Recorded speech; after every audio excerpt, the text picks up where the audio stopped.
Reset মারবো, reset আর প্রথম চেপে ধরে মেশিনের সুইচ অন।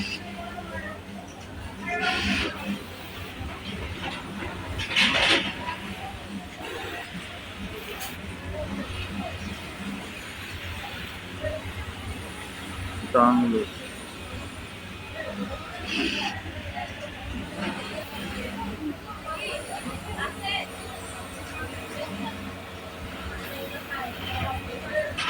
ল্যাঙ্গুয়েজ চেঞ্জ হয়ে গেছে। আমরা এখন ল্যাঙ্গুয়েজ ঠিক করব, পি বাটন চেপে ধরে রাখবো।